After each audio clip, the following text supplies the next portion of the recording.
Hello, listeners. This is Kat, and welcome back to Put Your Hands Up Podfics. This will be the continuation of Complicated Creation. This will be Part 9, the second half to Chapter 7.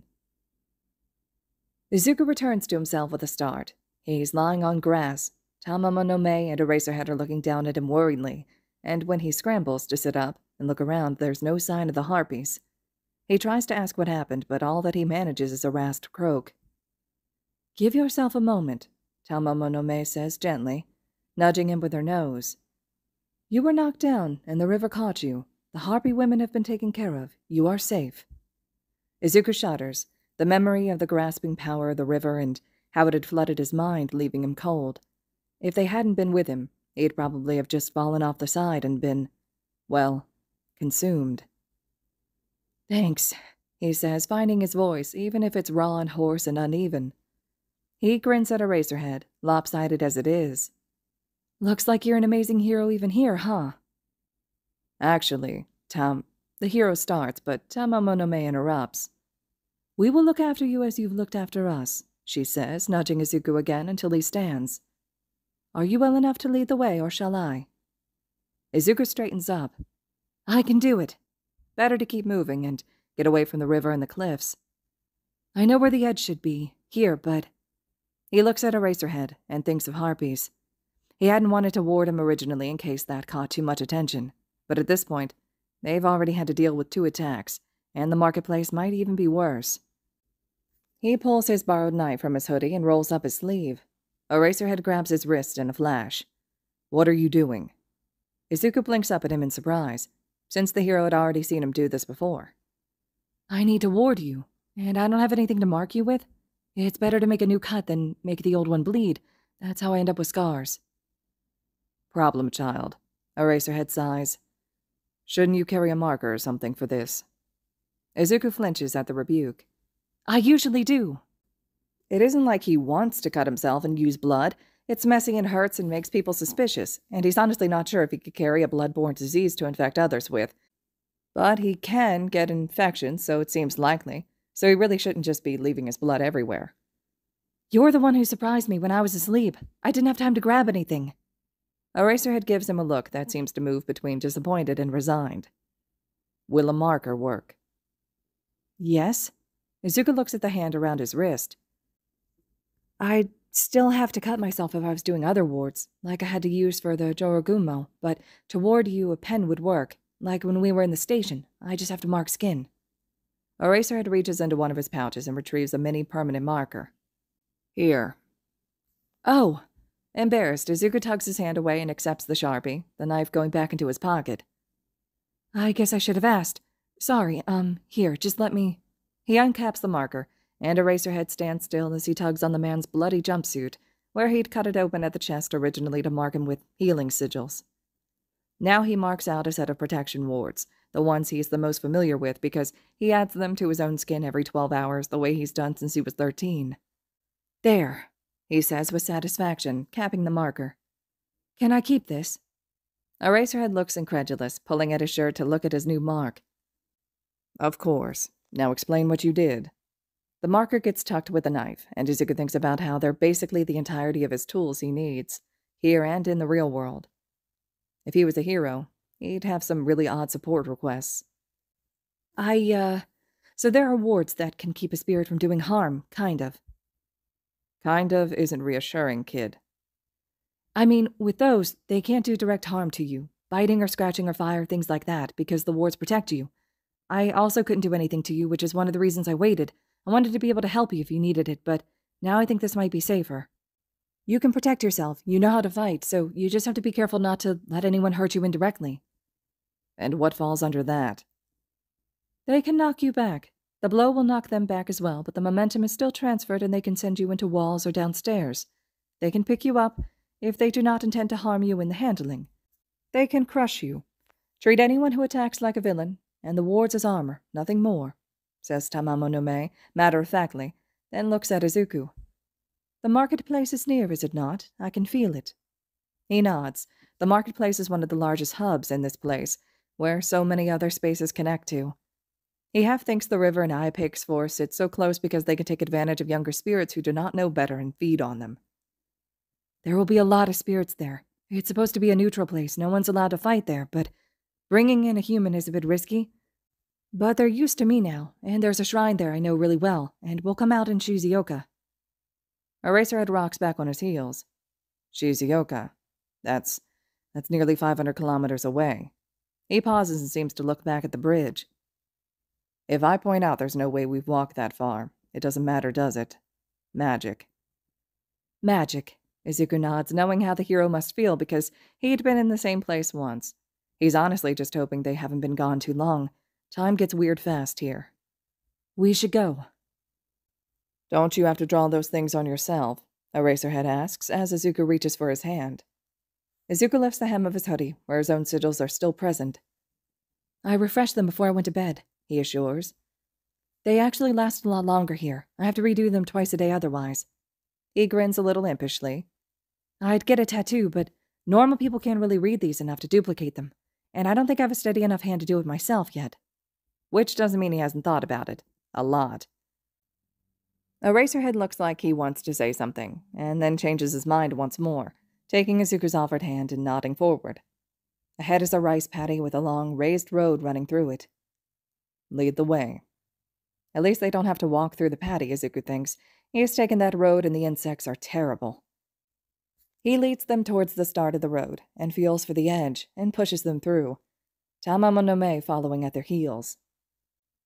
Shota does not know how this kid is sane, and he's really, really regretting how badly they handled his first interaction with him. This marketplace looks like something out of a Ghibli film, maybe the one with the dragon if he's remembering right, but it's been years since he's paid any attention to them.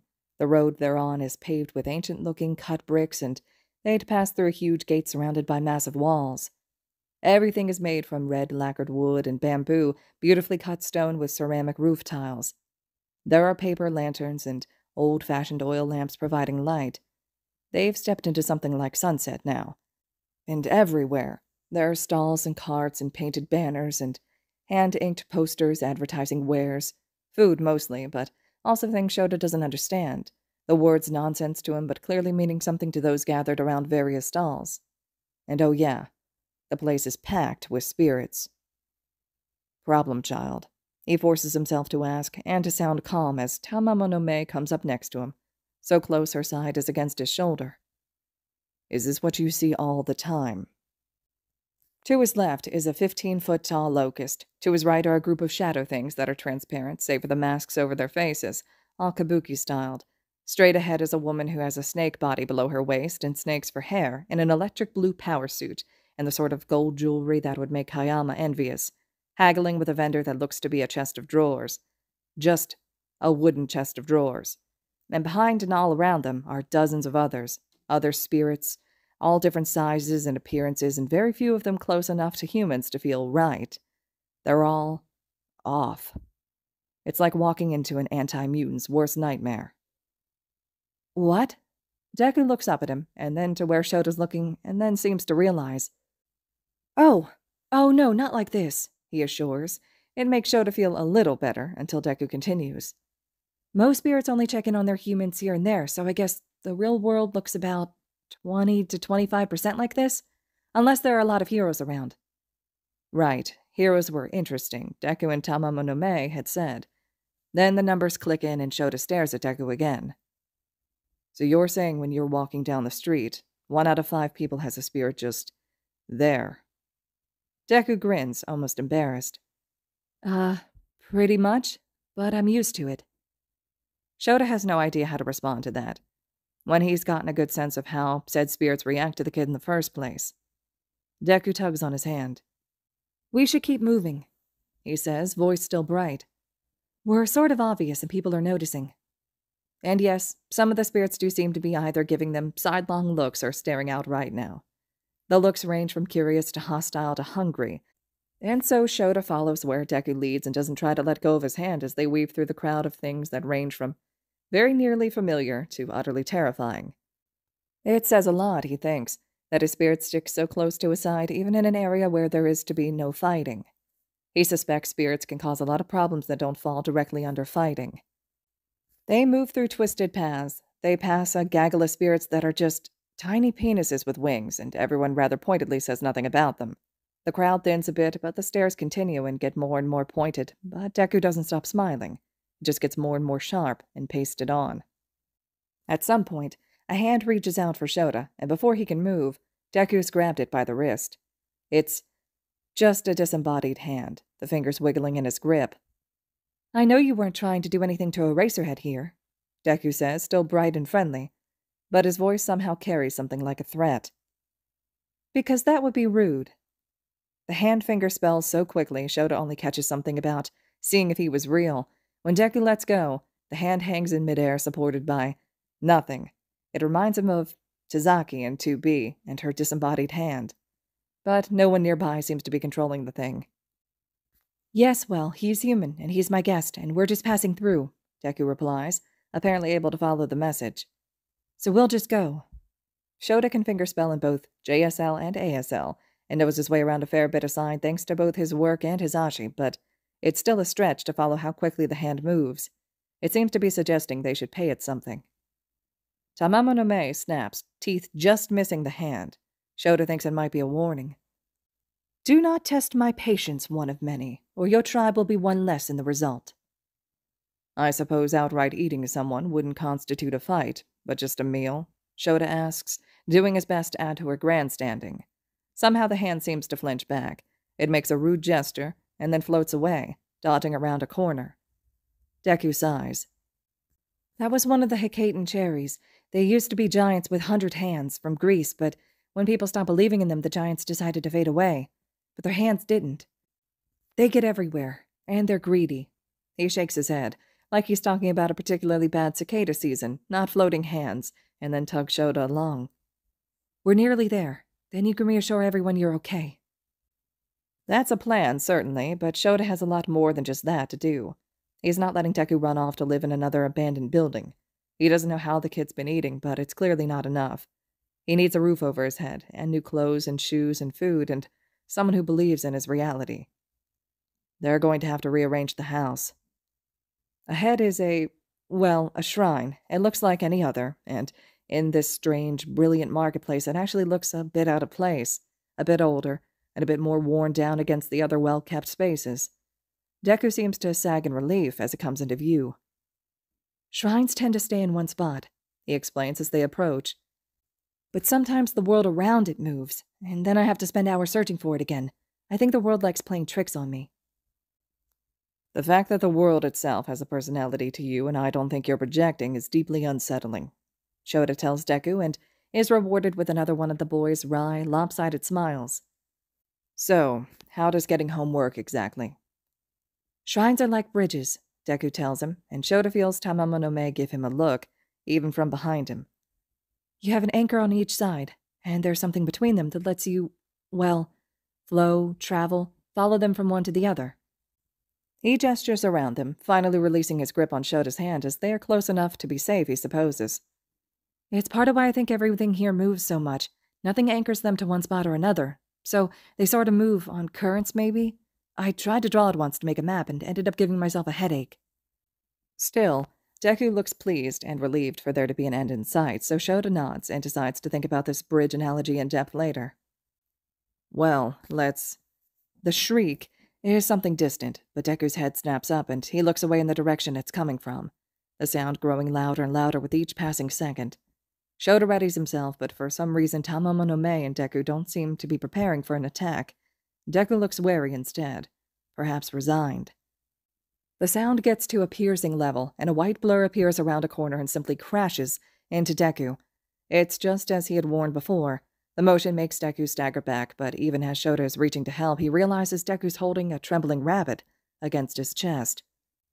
"Help me, help us, help her, help us, help her!" "Calm down," Deku says, attention on the creature. Spirit? It's white, and not a rabbit. On closer inspection, it's a hare. A white hare with large ears and a gray nose, and a mouth in blue fire where its eyes should be. "You have to help," it pleads. The panic isn't just in its mental voice. Shota can feel it, almost taste it as it trembles. "Please, you're the bridge, you're the one. They say you can do it and you will help for a price. I'll give anything." "Don't say that," Deku hisses, and even Tamamo no Mae's ears go flat against her skull. while Deku grabs the spirit by its ears and holds it away from him in clear discomfort. Never say that. The hair hangs limply in Deku's hold and looks up at the kid with something that somehow reads as determination on its tiny face. I'll give you everything, it says, less panicked this time. The weight of the words drop like individual anvils all around them. All that I am if you help her. I won't exist if she dies there. It doesn't matter. Deku stares at the spirit in his grip, and Shota watches as the kid's face goes through such a range of emotions, each one clear as day. Horror, realization, worry, resignation. It's only a moment, but Deku seems to make a decision, and the hair is set on one of the short stone plinths that line the path to the shrine. If your human is in danger, I need to know everything you can tell me first. The hair bobs up and down. She is trapped. Other children locked her in a box. She can't leave. They took her medicine. No one knows where she is, and she is scared. She's scared, and it's my fault. My power means no one will find her. She'll die. You have to help, please. Deku, frowning, asks, What does your power do to her? They leave Shota wondering about what the kid had said before, about spirits sometimes not caring how their power might manifest, or intentionally choosing something dangerous for entertainment. I thought it would be good if she could hide, the spirit explained, suddenly hunching down. I thought she would want to be safe, but she is always hiding now. No one can hear her call for help. Shit. Shota realizes he said that out loud when Deku looks at him and nods, like he said something thoughtful. Where is she? The spirit blinks at him.